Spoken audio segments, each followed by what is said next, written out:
అప్పుల బాధలు వెంటాడుతున్నాయా? అయితే 6 జేవిఆర్ వారి జాతిరత్నాలు ధరించండి.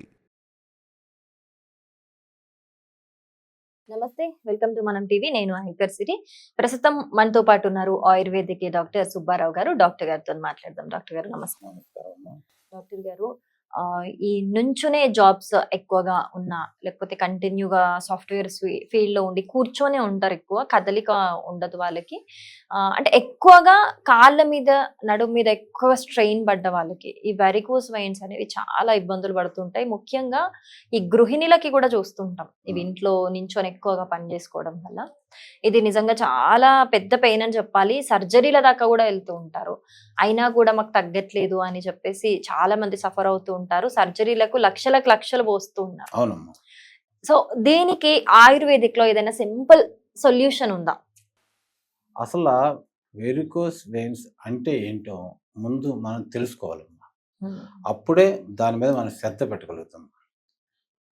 మనకు తెలుసు, గుండె నుంచి శుభ్రమైన రక్తం అవయవాలకి, అలాగే అవయవాల నుంచి చెడు రక్తం గుండెకి తీసుకెళ్ళడానికి సిరలు దమ్ములు అనేవి రెండు కవాటాలు. అంటే ఏంటంటే నిచ్చిన మెట్లు లాంటివి.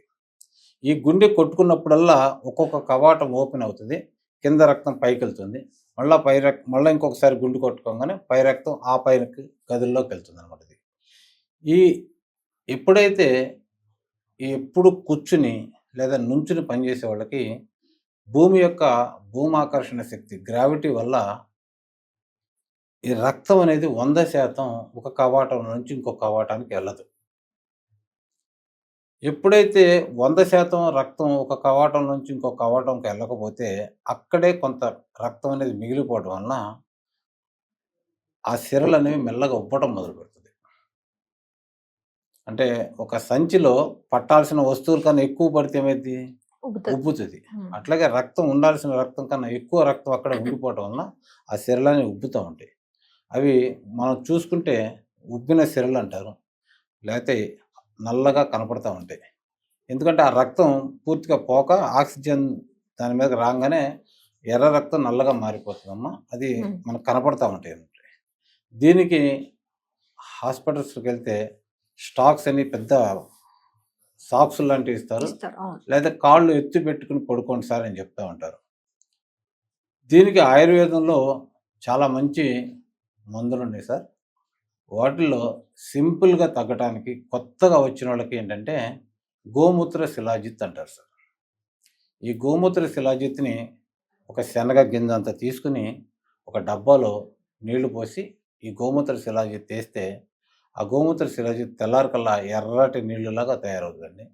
ఈ నీళ్ళని ఆరంగా దాని మీద రాస్తే ఉంటే ఆ అదే వ్యాకోచించినటువంటి ఈ యొక్క నరాలు కూడా మళ్ళీ దగ్గరకు వచ్చేసేసి మామూలుగా తయారవుతుందండి. ముందు రోజు రాత్రి చేసుకోవాలి సార్? అంటే ఒకసారి చేసుకుంటే ఒక నెల 2-3 నెలలు ఉంటుంది అది. ఒకసారి తయారు చేసుకుంటే అది 2-3 నెలలు ఉంటుంది. అది అయిపోయేంత వరకు మీరు రాసుకోవచ్చు. దాన్ని చెడిపోవటం కానీ ఏముండదండి. దాన్ని అయిపోయేంత వరకు రాసుకుంటూ ఉండొచ్చు. రాసుకుని మనం వాళ్ళు చెప్పినట్టుగానే కొద్దిగా ఎత్తులో కాళ్ళు పెట్టుకుని వాడుతూ ఉంటే త్వరగా తగ్గిపోతాయి. చేతితో రాసుకోవచ్చు, సరిపోతుంది. లోపలికి కూడా తీసుకోవాలనుకుంటే లోపలికి తీసుకున్నా కూడా మంచిదే. 2 బియ్యపు గింజలంత మాత్రమే తీసుకోవాలి. ఇది వేడి చేసే తత్వం ఉంది కాబట్టి 2 బియ్యపు గింజలంత తీసుకుంటే అది మన శరీరంలో దాదాపుగా 40 సంవత్సరాలు ఉంటుందండి. గోమూత్ర శిలాజిత్ ఒక రోజులో 2 రోజుల్లో అయిపోదు. 40 సంవత్సరాల నుండి మన శరీరానికి అది ఎప్పుడు రక్షణ ఉంటుంది. శరీరంలో చిన్న ప్రాబ్లమ్స్ రాకుండా కూడా, మనకి జ్వరాలు లాంటివి కూడా రాకుండా కూడా అది మనకి ఒక ఐరన్ షీల్డ్ మనకు ఉంటుంది. 40 సంవత్సరాలు ఉంటుంది అంటున్నారు, అన్ని తగ్గిస్తుంది అంటున్నారు కాబట్టి మిగతా అన్ని కూడా అటాక్ అయ్యే ఛాన్సెస్ చాలా తక్కువ ఉంటాయి. ఎందుకంటే అమ్మా 40 సంవత్సరాలు ఉండటం వల్ల దానిలో దగ్గర 82 మినరల్స్ ఉంటాయి అమ్మా. గోమూత్ర శిలాజిత్ లో 82 రకాల మినరల్స్ ఉంటాయి.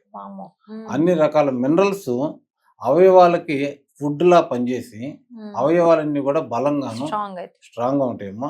అనారోగ్యానికి గురి కావు. కాబట్టి అవయవాలన్నీ గట్టిగా ఉంటే మన శరీరం కూడా గట్టిగా ఉంటుంది, మన ఆరోగ్యం కూడా గట్టిగా ఉంటుంది. అలాంటి గోమూత్ర శిలాజిత్ని తొందరగా తగ్గాలని మాత్రం ఎక్కువగా తీసుకోకండి. వేడి చేస్తుంది. 2 మినప గింజలంతా లేదా 2 గోధుమ గింజలంతా మాత్రమే తీసుకుంటా ఉంటే రోజు రోజు తీసుకోవాలా సార్ అట్లా?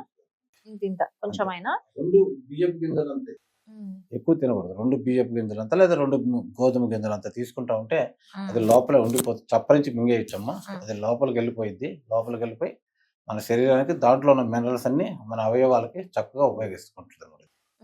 ఇది ఇప్పుడు మీరు వ్యారికోస్ అని చెప్పారు కదా, మిగతా అన్నిటికీ కూడా పనిచేస్తుందని చెప్పారు. నార్మల్ గా నేను యాక్టివ్ ఉండాలి, నేను హెల్తీగా ఉండాలి అనుకునే వాళ్ళు కూడా తీసుకోవచ్చు. ఈ నొప్పులు ఉన్న వాళ్ళు కూడా ఇది రాసుకోవచ్చు. యాక్చువల్లీ పూర్వం ఈ గోమూత్ర శిలాజిత్ అనేది కొండల నుంచి వస్తుందండి. కొండలు వేడికి పగిలిపోయి దాంట్లోంచి వచ్చేటువంటి ఒక నల్లటి ద్రవం. దీన్ని ఎక్కువ పశుపక్షాదులు తింటా ఉంటాయి. దాన్ని సేకరించుకుని పూర్వం కాళ్ళు చేతులు ఇరిగిన వాళ్ళకి కూడా ఇది కట్టేవాళ్ళమ్మా. ఇది రాసి కట్టేస్తే కాళ్ళు చేతులు కూడా అతుకుపోతాయి. అంత పవర్ఫుల్ అండి ఇది. పూర్వం ఈ కోయి వాళ్ళు దీంతోనే వైద్యం చేసుకునేవాళ్ళు. అట్లాగే మన ఇళ్లలో తిరిగేటువంటి చిన్న చిన్న కోళ్ళు, చిన్న చిన్న పక్షులు కూడా దెబ్బలు తగిలి కాళ్ళు ఇరిగినప్పుడు ఈ గోమూత్ర శిలాజిత్తునే పెడతారమ్మా. పెట్టేసేసి కట్టేస్తే 3వ రోజు 4వ రోజుగా తగ్గిపోతుంటుంది. ఇప్పుడు ఈ వెరికోస్ వెయిన్స్ కి వాడితే మళ్ళీ అవి రిపీట్ అయ్యే ఛాన్సెస్ ఏమైనా ఉంటాయా సార్? పర్మనెంట్ గా తగ్గిపోతుంది ఉండాలంటే చెప్తున్నా కదమ్మా, మనకి రక్తం దాని మీద ఒత్తిడి పడకుండా ఉండాలి, చేసుకోవాలి. అంటే ఇప్పుడు సపోజ్ మీరే ఉన్నారమ్మా, 24 గంటలు మీరు కూర్చుని పని చేసేటప్పుడు ఒక పావు గంటకో అలా వెళ్ళి నడిచి రావడం, అలాంటప్పుడు పర్లేదు. కానీ ఇక ఆర్టీసీ డ్రైవర్ లాంటి వాళ్ళు, ట్రాఫిక్ పోలీస్ లాంటి వాళ్ళకి ఎక్కువ ఈ ప్రాబ్లమ్స్ వస్తాయి అన్నది. చాలా మంచి విషయం చెప్పారు sir. Thank you so much.